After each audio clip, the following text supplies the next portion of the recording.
ओम नमः शिवाय, ओम नमः शिवाय, ओम नमः शिवाय, ओम नमः शिवाय।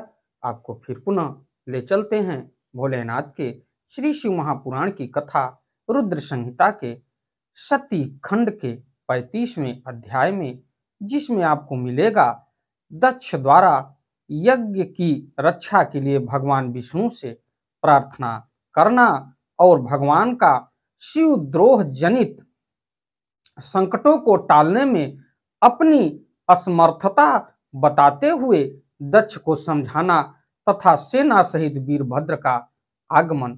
इस कथा में मैं आपको ले चलता हूं कि भोलेनाथ के श्री शिव महापुराण की कथा बड़ी उत्तम कथा है। जिस घर में भोलेनाथ के श्री शिव महापुराण की कथा होती है, उस घर में कभी भी किसी भी प्रकार के असाध्य रोगों का प्रवेश नहीं होता, क्योंकि पुराणों में सबसे उत्तम पुराण माना गया है भोलेनाथ के श्री शिव महापुराण की कथा को। पिछली कथा में मैंने आपको बताया था कि वीरभद्र अपने दल बल के साथ दक्ष प्रजापति के यज्ञ को विध्वंस करने के लिए निकल पड़े हैं। उसके बाद इस कथा में मैं आपको ले चलता हूं कि वहां पर हाहाकार मच गया वीरभद्र को पहुंचने के पश्चात। तो उसमें दक्ष प्रजापति भयभीत हुए और विष्णु की शरण में जाके उनसे रक्षा के लिए याचना करते हैं। तो आइए चलते हैं आगे की कथा में। दक्ष उवाच, जिसको संस्कृत और उसका उच्चारण हिंदी तक पहुंचाने का पूर्ण प्रयास करूंगा। त्वमेव माता च पिता त्वमेव, त्वमेव बंधुश्च सखा त्वमेव, त्वमेव विद्या द्रविणम त्वमेव, त्वमेव सर्वम मम देव। देव, तो आपको ले चलते हैं कथा में, जिसको संस्कृत और उसका उच्चारण हिंदी तक पहुंचाने का पूर्ण प्रयास करूंगा। और जो इस कथा को सुन रहे हैं, भोलेनाथ की कृपा उनके ऊपर सदैव बनी रहे। तो दक्ष उवाच, दक्ष बोले, देव देव हरे विष्णु दीन बंधो कृपानिधे, मम रक्षा विधातव्या भवता साध्वरस्य च, रक्षकस्त्वं मखस्व मख कर्मा मखात्मकः, कृपा विधेया यज्ञस्य भंगो भवतु न प्रभो। तो दक्ष कह रहे हैं कि हे देव देव, हे हरे, हे विष्णु, हे दीन बंधु, हे कृपा निधे, आपको मेरी और मेरे यज्ञ की रक्षा करनी चाहिए। आप ही यज्ञ के रक्षक, यज्ञ करने वाले, यज्ञ स्वरूप हैं। हे प्रभु, आपको ऐसी कृपा करनी चाहिए जिससे यज्ञ का विनाश न हो। तो ब्रह्मोवाच, ब्रह्मा जी कह रहे हैं कि इत्थम बहुविधान दक्ष कृत्वा विज्ञप्ति मादरात पपात पादयोस्तस्य भयव्याकुल मानसः, उत्थाप्य तम ततो विष्णु दक्षम विकिल्यन्य मानसम, श्रुत्वा च तस्य तावदुक्यम ककुम तेरस्मार शिवम, स्मृत्वा शिवम महेशानम स्वप्रभुं परमेश्वरम, अवदक्षिव तत्वज्ञो दक्षम संबोधयन् हरि। तो उसके बाद ब्रह्मा जी कह रहे हैं कि हे मुनीश्वर, इस प्रकार आदर पूर्वक प्रार्थना करके भय से व्याकुल चित्त वाले दक्ष उनके चरणों में गिर पड़े। तब दुखी मन वाले दक्ष को उठाकर और उन दुर्बुद्धि की बात को सुनाकर विष्णु ने शिव का स्मरण किया और अपने प्रभु एवं महान ऐश्वर्य से युक्त परमेश्वर शिव का स्मरण करके शिव तत्व के ज्ञात श्री हरि दक्ष को संबोधित करते हुए कहने लगे। हरि उवाच, भगवान विष्णु क्या कह रहे हैं, इसके लिए मैं आपको आगे ले चलता हूं। श्रृणु दक्ष प्रवक्ष्यामि तत्वतः शृणु मे वचः, सर्वथा ते हितकरम महामंत्र सुखप्रदम, अवज्ञा ही कृता दक्ष त्वया तत्त्वमजानता, सकलाधीश्वर रस्यैव शंकरस्य परमात्मनः, ईश्वरावज्ञया सर्वं कार्यं भवति सर्वथा, विफलं केवलं नैव विपत्तिश्च पदे पदे, अपूज्या यत्र पूज्यन्ते पूजनीयो न पूज्यते, त्रीणि त्रत्र भविष्यन्ति दारिद्र्यं मरणं भयम्। तो उसके बाद भगवान विष्णु कह रहे हैं दक्ष से कि हे दक्ष, मैं आपको यथार्थ बात बता रहा हूं, मेरी बात सुनिए, यह आपके लिए सर्वथा हितकारी तथा महामंत्र की तरह सुखदायक है। हे दक्ष, शिव तत्व को न जानने के कारण आपने सबके अधिपति परमात्मा शंकर की अवहेलना की है।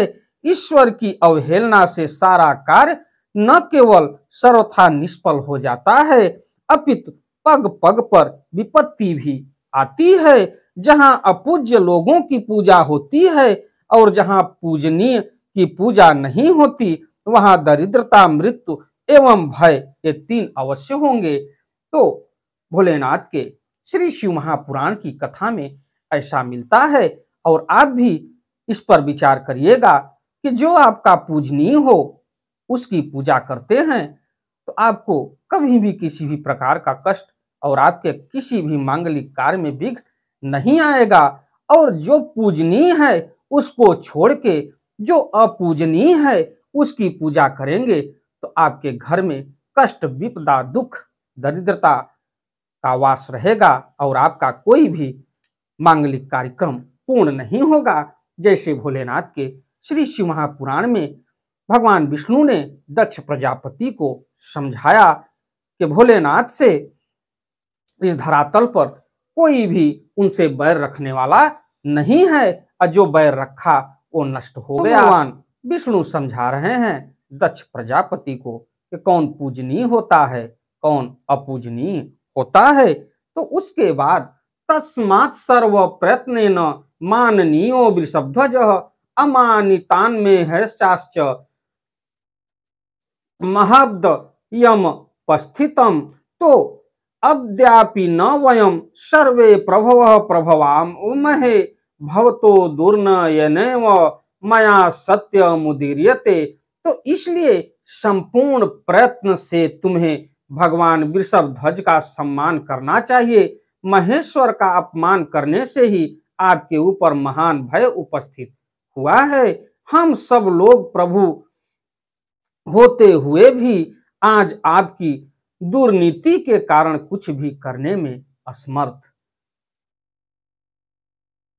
असमर्थ या देखा जाए तो भगवान विष्णु कह रहे हैं कि आपके किसी भी कार्य को करने में हम समर्थ नहीं हैं, मैं सत्य कह रहा हूं। तो ब्रह्मोवाच, परमपिता ब्रह्मा आगे क्या कह रहे हैं इसके लिए मैं आपको आगे ले चलता हूं।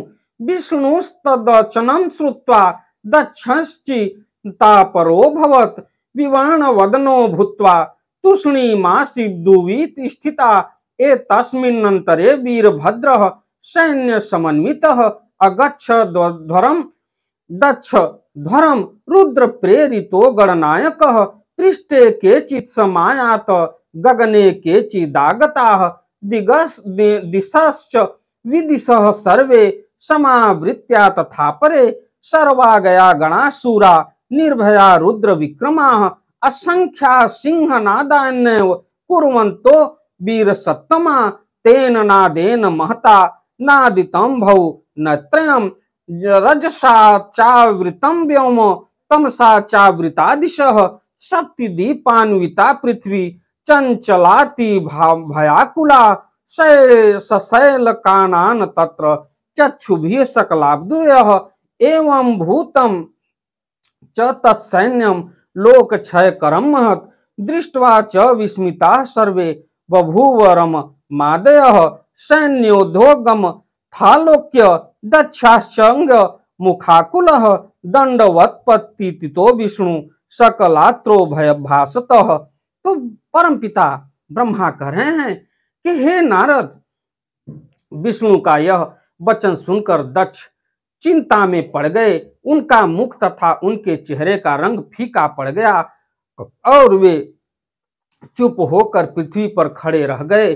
इसी प्रकार रुद्र के भेजे हुए गणनायक वीरभद्र अपनी सेना के साथ यज्ञ स्थल में जा पहुंचे। कुछ गण भूपृष्ठ पर आ गए, कुछ आकाश में स्थित हो गए और कुछ गण दिशाओं तथा विदिशाओं को व्याप्त करके खड़े हो गए। शिव की आज्ञा से वे रुद्र के समान पराक्रम वाले शूर निर्भीक तथा वीरों में श्रेष्ठ असंख्य गण सिंहनाद करते हुए वहां पहुंच गए।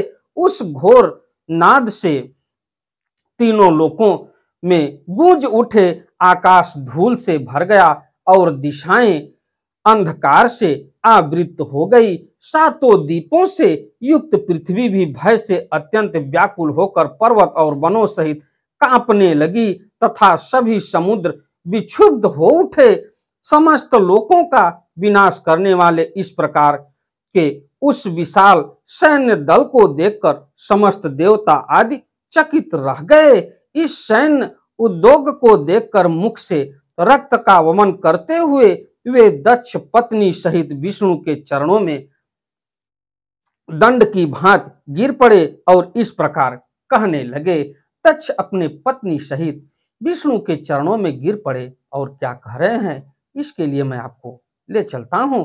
दक्ष उवाच भवद्द बले नैव मया यज्ञ प्रारंभितो महान सत्य कर्म सिद्धे विष्णु प्रमाणम त्वम महाप्रभु विष्णु त्वम कर्मणाम साक्षी यज्ञानाम प्रतिपालकः धर्मस्य वेद गर्भस्य ब्रह्मणस्त्वम महाप्रभु तस्माद्रक्षाः विधातव्या यज्ञस्यास्य मम प्रभु तदन्क दन्यः कः समर्थोस्ति यतस्त्वम सकल प्रभु।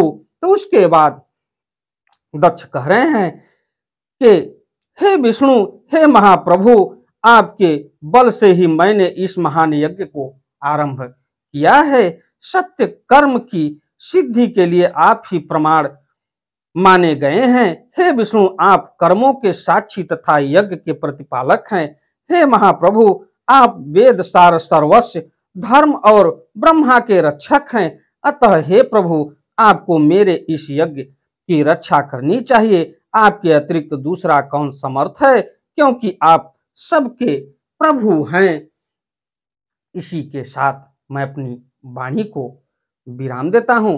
हमारी वीडियो, हमारी कथा आपको अच्छी लगे तो वीडियो को लाइक करिए, शेयर करिए, चैनल को सब्सक्राइब करिए, बेल आइकन दबाना न भूलिए, जिससे हमारी कोई भी महत्वपूर्ण धार्मिक वीडियो आप तक शीघ्र पहुंचे। अगली कथा में मैं आपको ले चलूंगा दक्ष और वीरभद्र के बीच का प्रादुर्भाव कैसा रहता है। इस कथा में आपको आगे ले चलूंगा। अंधविश्वास से दूर रहते हुए भोलेनाथ के श्री चरणों में समर्पित होइए, जहां हमारा आपका देश संसार का कल्याण हो। चलते चलते एक बार प्रेम से बोलिए ओम नमः शिवाय, ओम नमः शिवाय, ओम नमः शिवाय, ओम नमः शिवाय, ओम नमः शिवाय। धन्यवाद।